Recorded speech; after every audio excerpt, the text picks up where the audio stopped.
9 de la mañana, 27 minutos. 9 de la mañana, 27 minutos. Ustedes continúan en sintonía de Radio Atalaya y su programa de opinión política Punto de Vista. Vamos a entrevistar al doctor Gonzalo Muñoz, destacado constitucionalista, para hablar de este conflicto político, jurídico, electoral y personal que enfrenta, digámoslo así, ¿no?, al presidente y a la vicepresidenta a raíz de las decisiones que ha tomado ya prácticamente la Fiscalía, que ha trasladado el caso denominado Nene, donde está involucrado pues el hijo de la vicepresidenta, a la unidad de fuero de la Corte Nacional de Justicia, que va a terminar finalmente en la decisión que tome la fiscal Salazar sobre esta situación. Doctor Muñoz, ¿qué salida política o qué salida jurídica más bien podría haber, según usted, para definir qué es lo que, para terminar, mejor dicho, este conflicto entre el presidente y la vicepresidenta? Estimado Alcides, muy buenos días. Julio, buenos días. Gracias a todas las personas que nos escuchan esta mañana por Radio Atalaya. Considero que es bastante preocupante, inconcebible, que un conflicto personal entre el presidente de la República y la señora Verónica Abad, vicepresidenta, conflicto que elevó a lo político, hoy es un asunto de Estado en el país. Un país que reclama prioridades más importantes, por ejemplo, temas de seguridad, temas de empleo, cuestiones respecto de la educación y la salud, entre otras cosas más. Pero lo que estamos discutiendo en este momento es qué se sucedería si es que el presidente de la República pide una licencia y tendría que encargar el poder alrededor de 33 días a su vicepresidenta de la República. Es decir, estos son los temas que realmente estamos tratando en este momento cuando tenemos prioridades. Pero ya que tenemos este caso, tenemos que ser claros en un asunto. No existe absolutamente nada que interpretar en el Código de la Democracia. Es la señora Abad, nos guste o no, quien es la llamada constitucionalmente para reemplazar al presidente de la República en caso de que exista una ausencia temporal. Y va a existir una ausencia temporal en caso de que el presidente de la República decida optar por la reelección. No cabe ninguna otra interpretación, no cabe ninguna otra lectura respecto de la norma, porque literalmente eso es lo que expresa, eso es su espíritu. Veo yo que juristas han intentado utilizar una sentencia de la Corte Constitucional que resuelve otro problema jurídico, y era precisamente el qué sucedía si es que se aplicaba el artículo 130 de la Constitución o el 148 para destituir al presidente o disolver la Asamblea. Y si en esas elecciones, que son a mitad de periodo de elecciones extraordinarias, computaba la reelección para el cálculo establecido en la Constitución. Y la Corte, de una forma correcta, pienso yo, estableció que no, que al ser un periodo extraordinario no aplica para ese cómputo a la reelección. Eso es lo único que aclara esta sentencia de la Corte Constitucional, que no tiene absolutamente nada que ver con que el primer mandatario, al igual que todos los servidores públicos, desde los más jerárquicos superior hasta los bajando de categoría, tienen que pedir licencia cuando van a una campaña electoral. Doctor, pero todos conocemos, ¿verdad? Intuimos que el afán finalmente es destituir a la vicepresidenta y se la está utilizando desde el punto de vista de la fiscalía primero y también de la justicia, ¿no? Porque ella ha declarado que a propósito de las últimas decisiones de la fiscalía, ¿verdad?, que esto es un caso de uso de la parte judicial para politizar. Esto declaró anoche en un canal de televisión de Cuenca, que ella no ha sido notificada hasta el momento y que, como digo, es, es dice, es una decisión eminentemente política, un claro uso de la parte judicial para politizar y para tener los fines que se procuran. Esta persecución claramente política. ¿Es política esta persecución o algún resquicio legal tiene, doctor? A ver, es evidente, y el gobierno, voceros del gobierno lo han anunciado, que no tienen la intención de que la vicepresidenta se le encargue el poder en caso de que el presidente solicite una licencia. Entonces han buscado mecanismos para sacar a la vicepresidenta del medio. El primero es esta consulta a la Procuraduría que estábamos comentando. Existe una denuncia en el Tribunal Contencioso Electoral y finalmente, o de forma paralela, existe un proceso penal. Un proceso penal que de lo que yo he podido revisar, no soy un penalista, lo he seguido a través de los medios de comunicación, existen evidencias principalmente contra el hijo de la vicepresidenta de la República. ¿Por qué? Porque existe un audio, creo que lo hemos escuchado todos quienes estamos haciendo opinión pública, en donde solicita parte de la remuneración a un servidor de la presidencia de la República, configurándose un delito de tráfico de influencias, no un diezmo, que es bastante grave. Entonces, la Fiscalía General del Estado ha encontrado elementos, ha encontrado indicios para vincular a la vicepresidenta de la República. ¿Qué es lo que tiene que suceder en este caso? Tiene que haber una audiencia de vinculación, como ustedes dijeron, se elevó esto ya fuera de Corte Nacional de Justicia y a la Fiscal General del Estado, en donde se solicite formalmente su vinculación. Y en dicha audiencia tiene que resolverse que tiene que haber autorización por parte de la Asamblea Nacional para proceder con su enjuiciamiento. Autorización para la cual se requieren 92 votos, es decir, una mayoría calificada. Dado el escenario político actual, hay que ver si existen esos votos para que se pueda continuar con el enjuiciamiento o el procesamiento penal, mejor dicho, a la vicepresidenta de la República. Vamos a suponer que existen los votos y se continúa con el procesamiento penal. El siguiente paso sería que se le formulen cargos a la vicepresidenta de la República y en esa audiencia de formulación de cargos tiene que determinarse qué medida va a cumplir. Puede ser una prisión preventiva. En caso de que se le dicte una prisión preventiva, ahí sí se estaría configurando una ausencia temporal. Según lo establece el artículo 146 de nuestra Constitución, la ausencia temporal se da por enfermedad o por casos de fuerza mayor que le impidan al vicepresidente o presidente ejercer el cargo. La prisión preventiva, pues evidentemente, es uno de ellos. Y si la prisión preventiva, la medida de prisión preventiva dura más de 3 meses, se configura, según el propio artículo 146, una ausencia definitiva, con lo cual el presidente de la República, en virtud del artículo 150 de la Constitución, puede encargar temporalmente la vicepresidencia a un ministro de Estado, mientras envía la terna de 3 personas a la Asamblea Nacional para que sea esta que en el plazo de 30 días elija a una nueva vicepresidenta de la República. Contrario censo, si en la formulación de cargos se establece una medida sustitutiva a la prisión preventiva, como por ejemplo una presentación periódica ante un juez, como por ejemplo el grillete electrónico, no habría impedimento y no se configuraría una ausencia temporal que le impida a la vicepresidenta de la República continuar ejerciendo sus funciones. Doctor, pero la vida política de la vicepresidenta, ¿verdad? Está en manos de la fiscal, entiendo yo, de la fiscal Salazar, entiendo yo.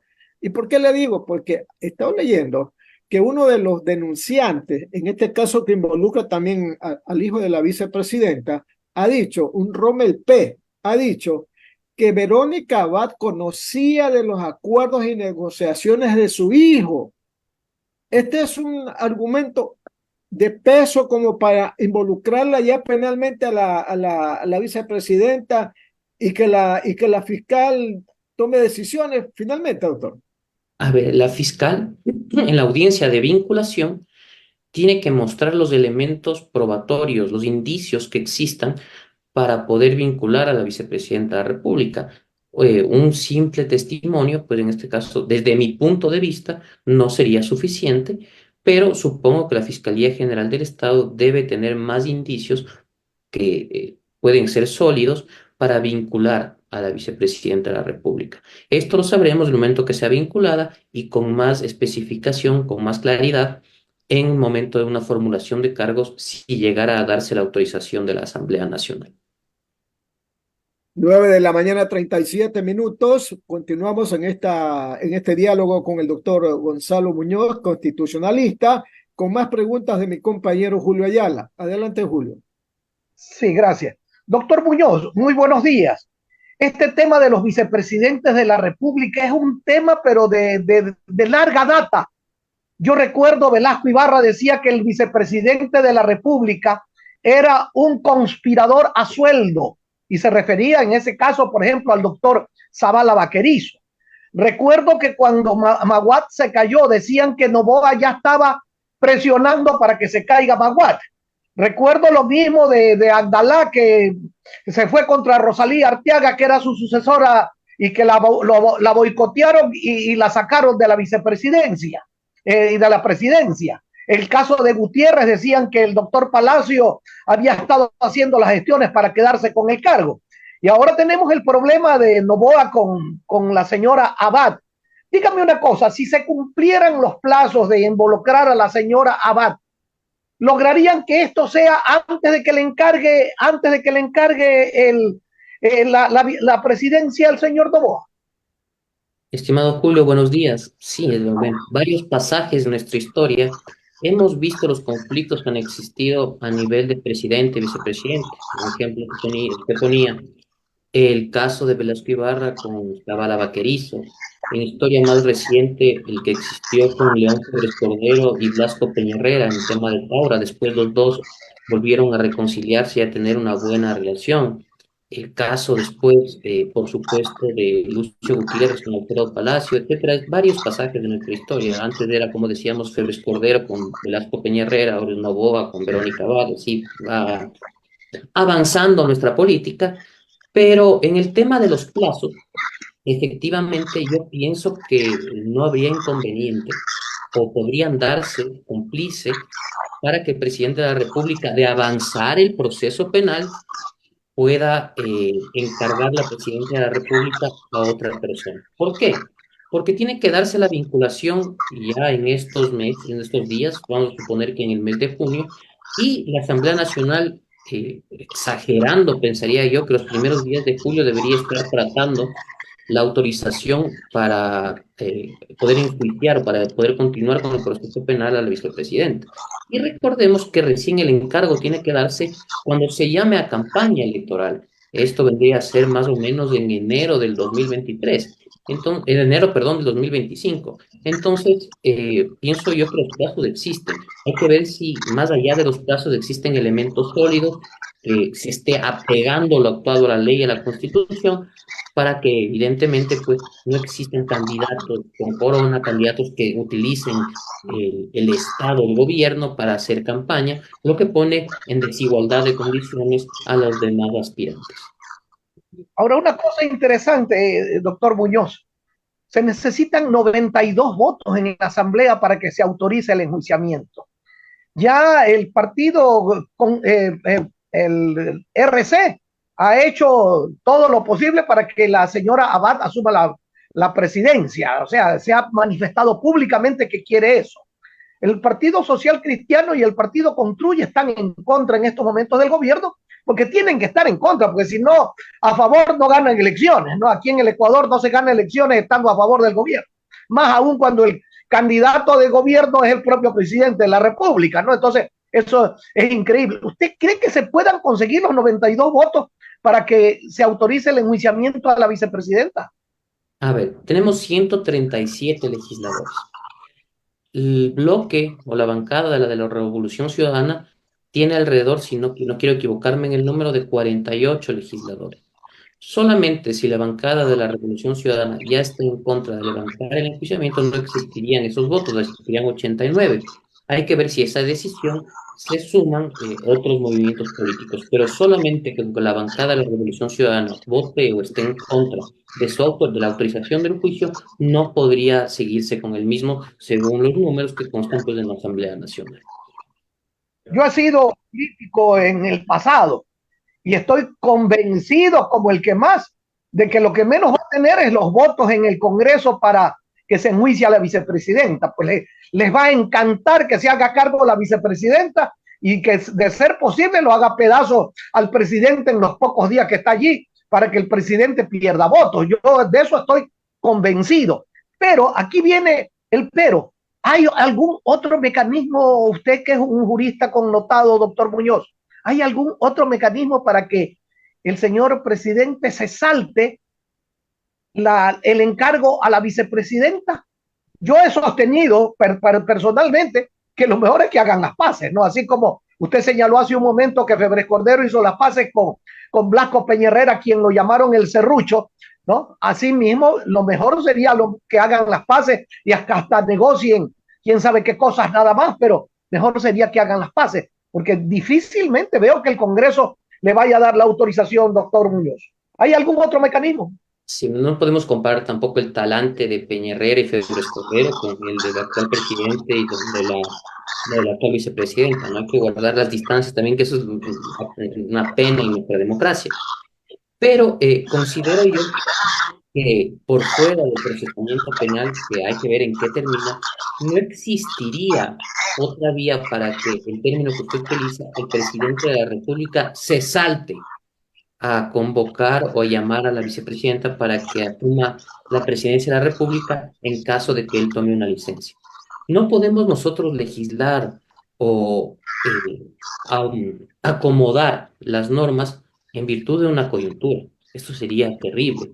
Fue el propio presidente de la República el que la eligió como binomio. Ahora, si bien por el bien del país llegan a un acuerdo y se reconcilian políticamente hablando, pues sería lo ideal. También es muy importante mencionar una cosa, ¿no? La señora Abad tiene que ceñirse a lo que el gobierno ha venido haciendo en caso de que asuma la presidencia de la República de manera temporal.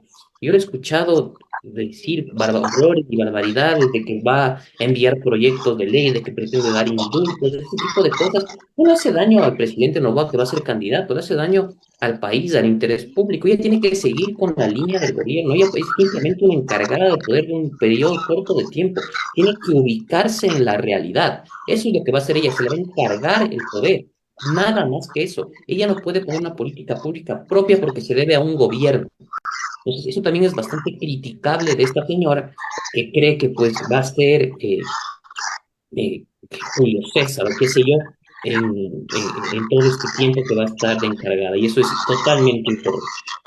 Doctor Muñoz, yo le preguntaba esto porque recuerde cómo la marginaron a Rosalía Arteaga del poder, eh, lógicamente con una serie de marrullerías, como por ejemplo de que en la Constitución no se había, cuando le escribieron, no habían escrito bien que le encargaban a la vicepresidenta o a la vicepresidente. Y entonces con esa marrullería, claro, tenía el poder el Congreso Nacional, se habían embarcado en la famosa camioneta, pero ahora no hay esa posibilidad pues en el Congreso.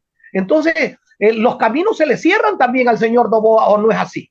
Se le cierran, en este caso, nuestra Constitución, precisamente por estos precedentes políticos que hemos tenido, ya deja esclarecido que en caso de ausencia temporal o definitiva es la vicepresidenta de la República la que debe asumir el cargo presidencial. En caso de abandono del cargo, exactamente igual. En caso de incapacidad para ejercer el cargo de presidenta de la República, todo hoy está ya normado en la Constitución. Entonces, no hay otra salida.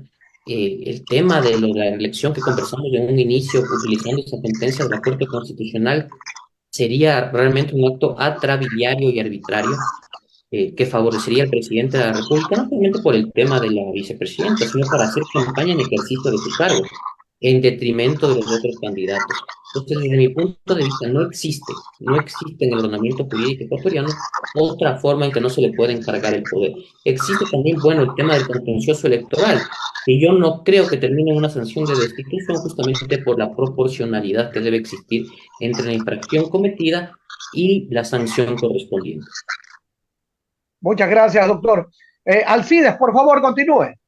Sí, las 9 de la mañana, 46 minutos. Continuamos este diálogo con el doctor Gonzalo Muñoz, constitucionalista. Doctor, cambiemos de tema y para tratar uno no menor al que hemos analizado en esta entrevista.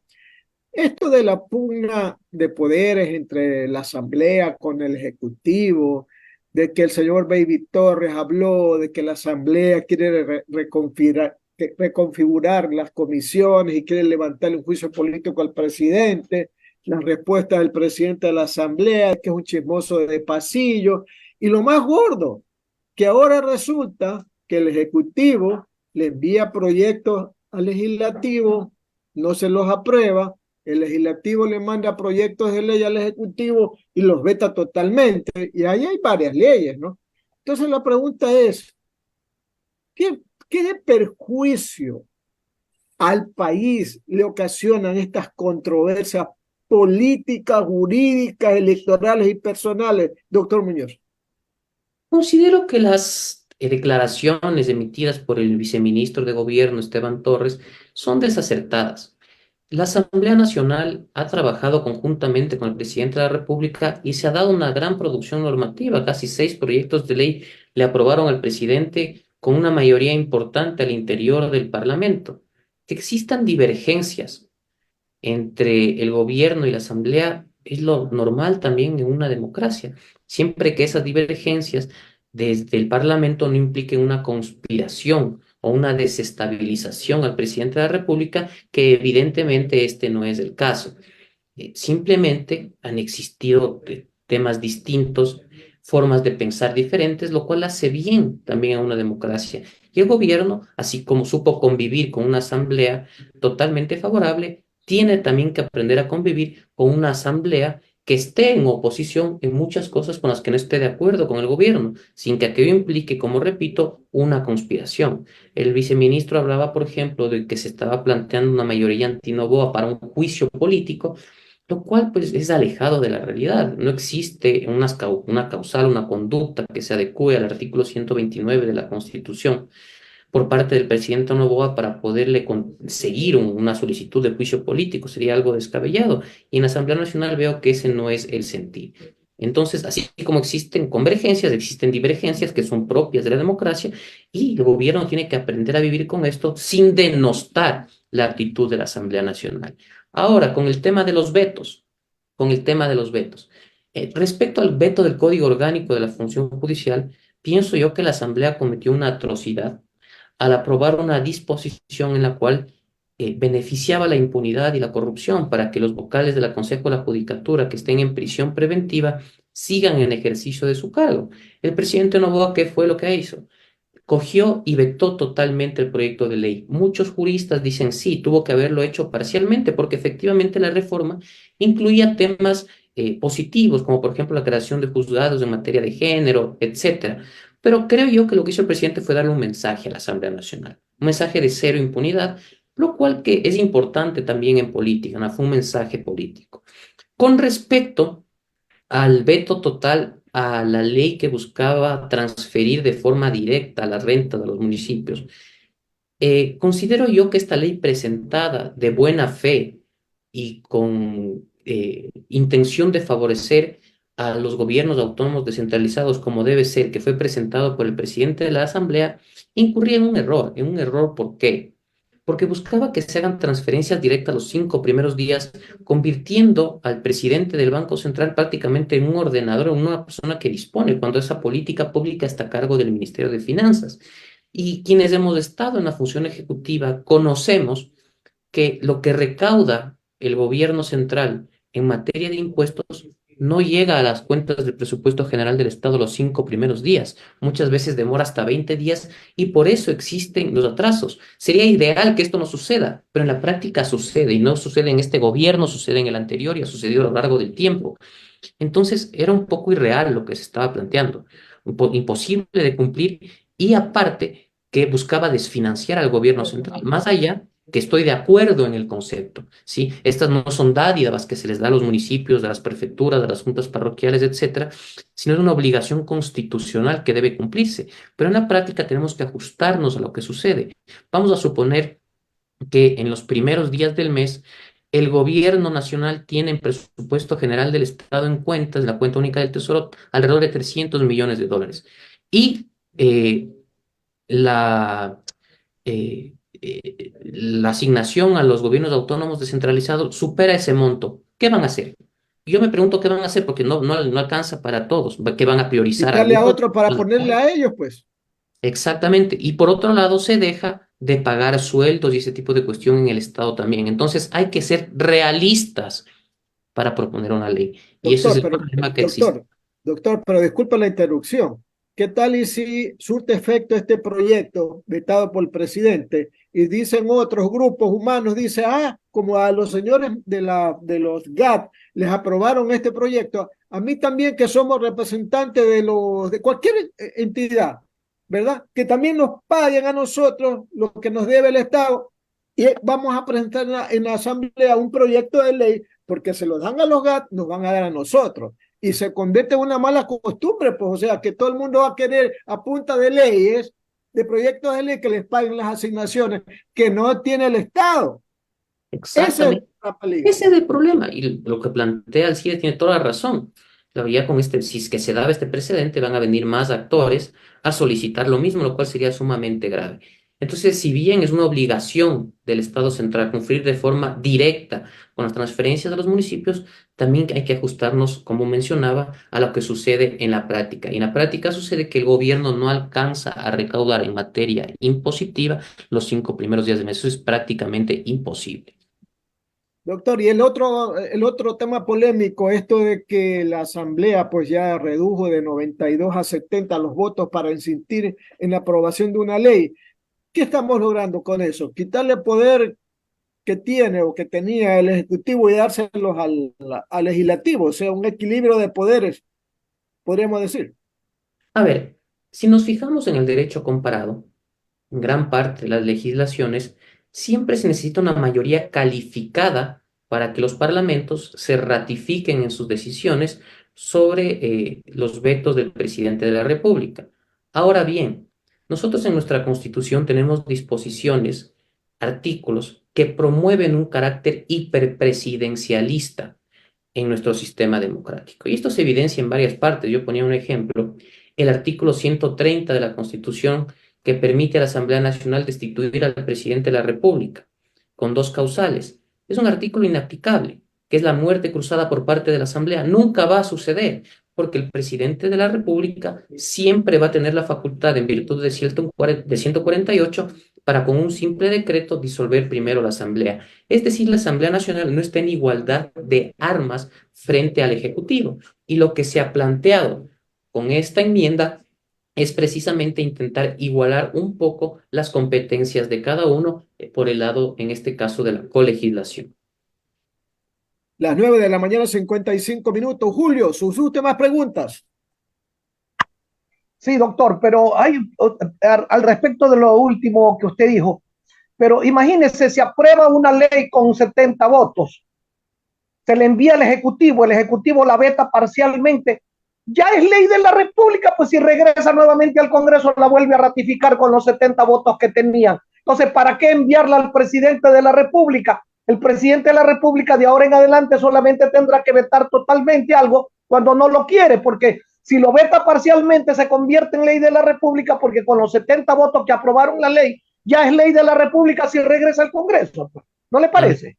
Julio, es que aquí los ecuatorianos tenemos un grave problema, y es que legislamos y reformamos la Constitución conforme a la coyuntura. Esto pasa en esta asamblea, puede ser. En otras, vamos a recordar al CIE, tener 70 votos era bastante complicado, bastante complicado.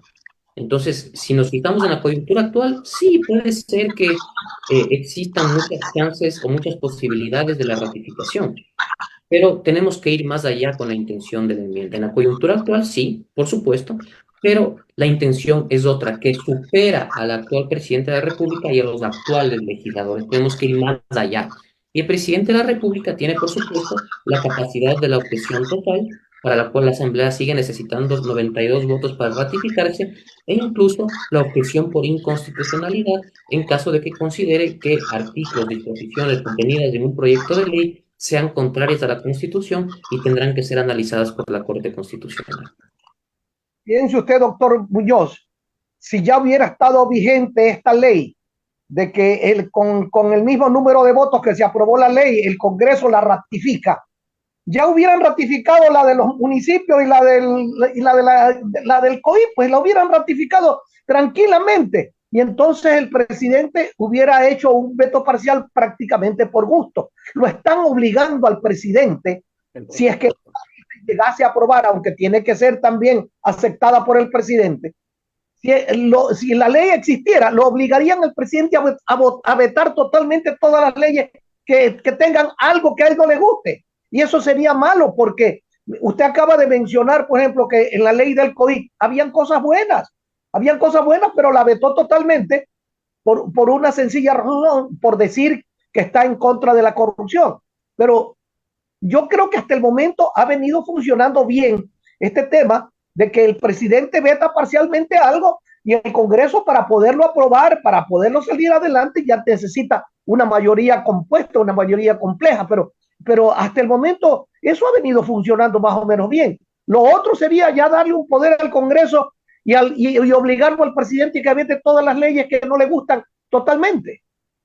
Repito, estimado Julio, en el caso de la ley de los municipios, de la transferencia de renta, no me acuerdo el nombre exacto de la ley, existió un consenso total del legislativo. E incluso creo que fue aprobada con ciento algo más de votos, 120 algo de votos. Entonces, en este caso, hasta hubiera superado la mayoría calificada que se necesitaba para la ratificación. Entonces, la única opción que tenía el presidente de la República era evidentemente objetarla de forma total. Entonces, habrán otras leyes que fueron aprobadas con 74 votos, un poco más de la mayoría absoluta, en lo que va a ser complicado que la Asamblea se ratifique en una objeción parcial. Todo esto va a depender, repito, de la voluntad que tenga el presidente de la República y la Asamblea Nacional en llegar a acuerdos también sobre una determinada legislación. Pero repito, no es un tema de coyuntura, es un tema de igualar en armas al presidente y a la Asamblea Nacional en nuestra Constitución, más allá de quien ejerza representativamente los cargos de elección popular. O sea, en otras palabras, doctor Muñoz, usted está en el criterio de que se debe igualar el poder en materia legislativa tanto del Congreso como del presidente de la República. Estamos hablando ahorita en un caso de colegislación, pero existen muchos otros en el presidente de la República tiene potestades por encima de la Asamblea Nacional, y el mejor ejemplo es el que yo le acabo de citar, el artículo 130 de la Constitución. ¿Usted sabe cuándo la Asamblea Nacional va a proceder a destituir al presidente de la República? Nunca jamás en la historia. Nunca va a pasar. ¿Ya? Porque para que la Asamblea lo pueda destituir tiene que haber un proceso, el presidente tiene que ir a defenderse y posteriormente haber una votación. En cambio, el presidente disuelve la Asamblea simplemente con un decreto ejecutivo. Entonces, no existe esa igualdad de armas que debía existir en una Constitución que no sea o que no promueva el hiperpresidencialismo. Muy bien, doctor. Entonces usted promueve que estén en igualdad de condiciones. Buena tesis, no buena tesis, respetable tesis. Muy bien. Alcides, por favor. Solamente para agradecer al doctor Gonzalo Muñoz, constitucionalista destacado, por haber estado con nosotros en Punto de Vista y haber analizado algunos temas que están en la palestra de la política legislativa nacional. Gracias, doctor, muy amable, que le vaya muy bien. Alcides, muchas gracias. Julio, un gusto. Y muchas gracias también a las personas que lo han escuchado esta mañana.